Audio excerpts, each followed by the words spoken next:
Hello friends, welcome back to my YouTube channel Sangeeta dot Rinku ji में आप सभी का फिर से एक बार स्वागत है। और आज मैं फिर से आप सभी के बीच एक नई और सच्ची घटना के साथ हाजिर हूँ।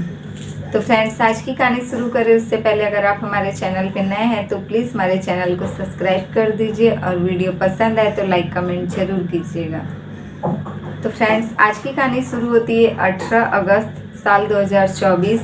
और यह कहानी है यूपी के बरेली से, जहाँ के एक बस स्टॉप के कुछ ही दूर पर एक होटल लगता है, जो कि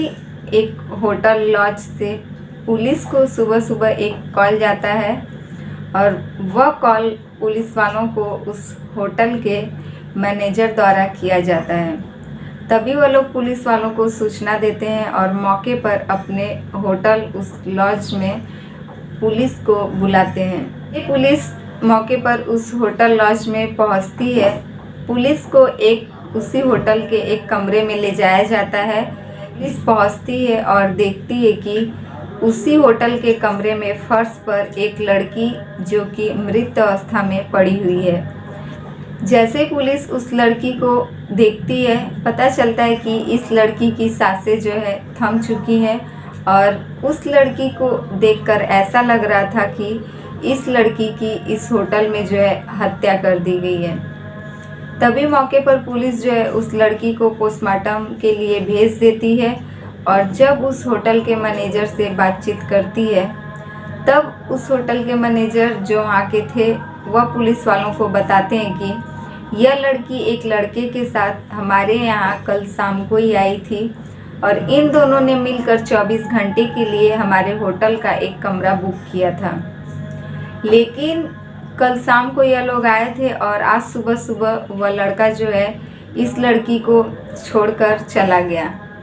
जैसे ही उस लड़के के जाने के बहुत देर के बाद पुलिस वालों को उस होटल के कमरे से जो है रक्त बाहर आता हुआ दिखाई देता है और उन्हें लगता है कि जब इस कमरे से लाल रंग का रक्त बाहर आ रहा है, इसका मतलब इस कमरे में कहीं ना कहीं कोई घटना घटी है। इसीलिए वह लोग मौके पर पुलिस को कॉल करते हैं और इस घटना की सूचना देते हैं। उस लड़की के शव को भी देखकर पुलिस वालों को यह अंदाज़ा लग जाता है कि इस लड़की की इस होटल के कमरे में हत्या कर दी गई है और इसकी हत्या उसके गले पर किसी धारदार हथियार से वार कर किया गया है। जिसके बाद यह लड़की जब फर्श पर गिर जाती है तो उसके शरीर के कई हिस्से पर उसी धारदार हथियार से वार किया गया था। उधर पुलिस वालों को पोस्टमार्टम रिपोर्ट भी मिल जाता है, जिससे कि यह पता चलता है कि इस लड़की की जो है गले पर किसी चीज़ से वार करने की वजह से इस लड़की की हत्या कर दी गई है। उसके बाद पुलिस उस मैनेजर से बातचीत करती है, जिससे कि यह पता चलता है कि यह लड़की इस होटल में एक लड़के के साथ आई थी। जब पुलिस उस लड़के के बारे में पता करने की कोशिश करती है,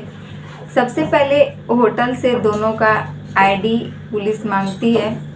तब पता चलता है कि इस होटल में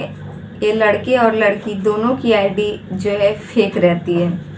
अब दोनों की आईडी फेक मिलने की वजह से पुलिस को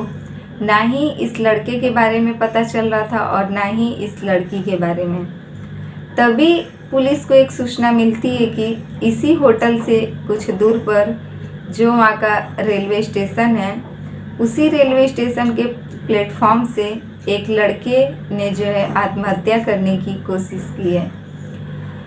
जैसे ही पुलिस वहाँ पहुँचती है और पुलिस देखती है कि एक लड़का जो है खुद रेल की पटरियों पर आत्महत्या करने की कोशिश में अपनी जान गंवा बैठा है, उस लड़के के बारे में जब पुलिस पता करने की कोशिश करती है तो पता चलता है कि यह वही लड़का है जो इस लड़की के साथ एक दिन पहले इसी होटल के कमरे में आया था।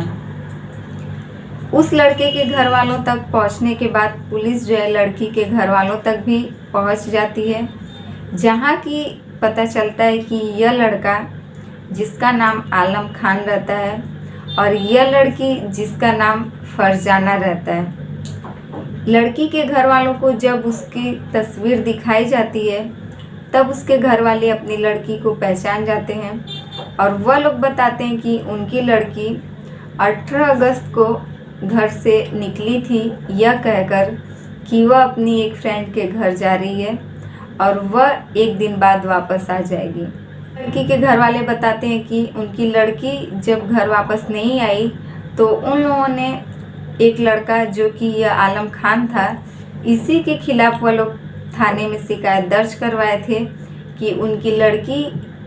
जो गायब हुई है, कहीं ना कहीं उसके पीछे इस आलम खान का ही हाथ है। क्योंकि लड़की के घर वाले बताते हैं कि उनकी लड़की का रिश्ता जो है इस आलम खान के साथ बहुत पहले ही तय कर दिया गया था और इन दोनों की शादी की डेट भी फिक्स हो चुकी थी। लड़की के घर वाले बताते हैं कि यह जो आलम खान है, यह लड़की को स्कूल आते जाते वक्त रास्ते में कई बार देखा करता था और जिसके बाद उससे बात करने की कोशिश करता था। कई बार यह लड़का उनकी लड़की से बातचीत करने की कोशिश करता रहा और लास्ट में उनकी लड़की की दोस्ती इस आलम खान से हो जाती है। यह लड़का अपने परिवार वालों को उस लड़की के बारे में बताता है और उनकी लड़की फरजाना भी अपने घर पर इस लड़के से शादी करने के लिए कह देती है। दोनों के घर वाले जब आपस में एक दूसरे से बातचीत करने के लिए मिलते हैं,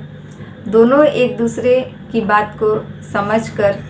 दोनों के रिश्ते को हाँ कह देते हैं और इन लड़के लड़कियों के बीच करीब 5 साल से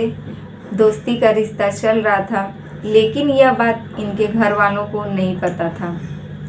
करीब 5-6 साल गुजरने के बाद यह दोनों अपने घर पर शादी के लिए बात करते हैं, जिसके बाद दोनों परिवार वाले इसलिए राजी हो जाते हैं क्योंकि धीरे धीरे यह बात जो है दोनों के आसपास सभी लोगों को धीरे धीरे पता चल चुका था और दोनों के परिवार वालों को यह लगता था कि जब हमारे लड़के या लड़की के रिश्ते के बारे में आसपास के सभी लोग जान चुके हैं तो कहीं ना कहीं इससे हमारे परिवार वालों की बदनामी होगी, जिसके डर की वजह से दोनों परिवार वाले अपने बच्चों का रिश्ता तय कर देते हैं और उनकी शादी का डेट भी फिक्स कर देते हैं। लेकिन कुछ ही दिनों बाद लड़की के घर वालों यानी कि फरजाना को यह बात पता चलता है कि जो लड़का आलम खान है, इसके पीछे बहुत सारे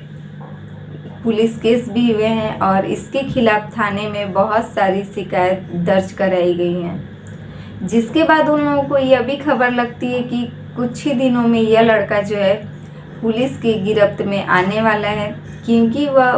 कुछ क्राइम ऐसे भी कर चुका है जिससे कि पुलिस उसके पीछे पड़ी हुई है। यह बात सुनते ही लड़की फरजाना के घर वाले अपनी लड़की को उस लड़के से दूरी बनाने के लिए कहते हैं और यह लड़की अपने परिवार वालों की बात भी मान जाती है। फरजाना के घर वाले यह कहते हैं कि तुम आखिर एक ऐसे जो कि जिसके पीछे पुलिस कई दिनों से पड़ी है, एक ऐसे लड़के के साथ शादी करके आखिर कैसे कर सकती हो, इसीलिए तुम्हारे लिए अच्छा होगा तुम उस लड़के से दूरी बना लो। यही बात सुनकर वह लड़की अपने परिवार वालों की बात मान लेती है, लेकिन वह यह कहती है कि वह अब किसी दूसरे लड़के से भी शादी नहीं करेगी। अब वह अकेले रहने का फैसला कर लेती है। लेकिन इधर यह लड़का जो था आलम खान, इसे लगता था कि यह लोग 8 साल से रिलेशनशिप में थे और कैसे यह लड़की उसे धोखा दे सकती है। इसे लगता था कि यह लड़की किसी और लड़के से बातचीत करती है और अब उसी के साथ शादी करने जा रही है, लेकिन वह ऐसा नहीं होने देना चाहता था। इसीलिए वह 18 अगस्त की सुबह सुबह इस लड़की को कॉल करता है और अपने प्यार का वास्ता देकर उससे मिलने के लिए बुलाता है।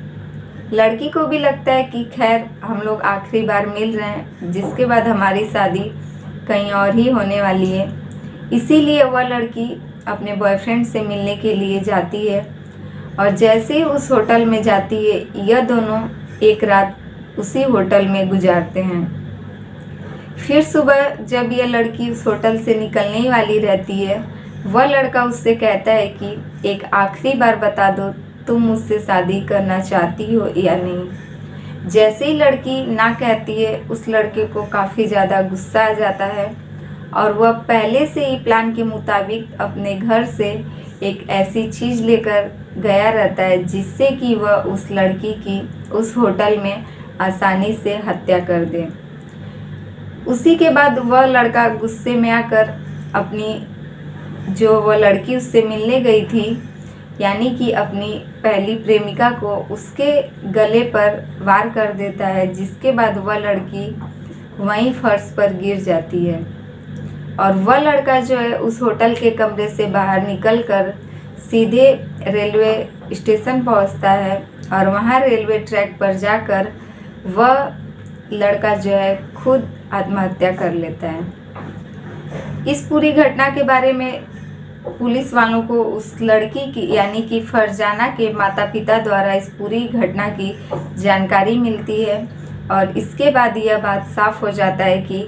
यह लड़का आलम खान ही उस होटल में लड़की के साथ एक रात रहने के बाद पहले उसकी हत्या खुद कर देता है और उसके बाद जाकर अपनी जान भी गंवा देता है। तो फ्रेंड्स, ये रही आज की कहानी अच्छी लगे तो प्लीज़ हमारे वीडियो को लाइक कमेंट ज़रूर कीजिएगा और हमारे चैनल पे नए हैं तो प्लीज़ हमारे चैनल को सब्सक्राइब कर दीजिए। फिर मिलेंगे आपसे ऐसे ही दूसरी सच्ची घटना के साथ।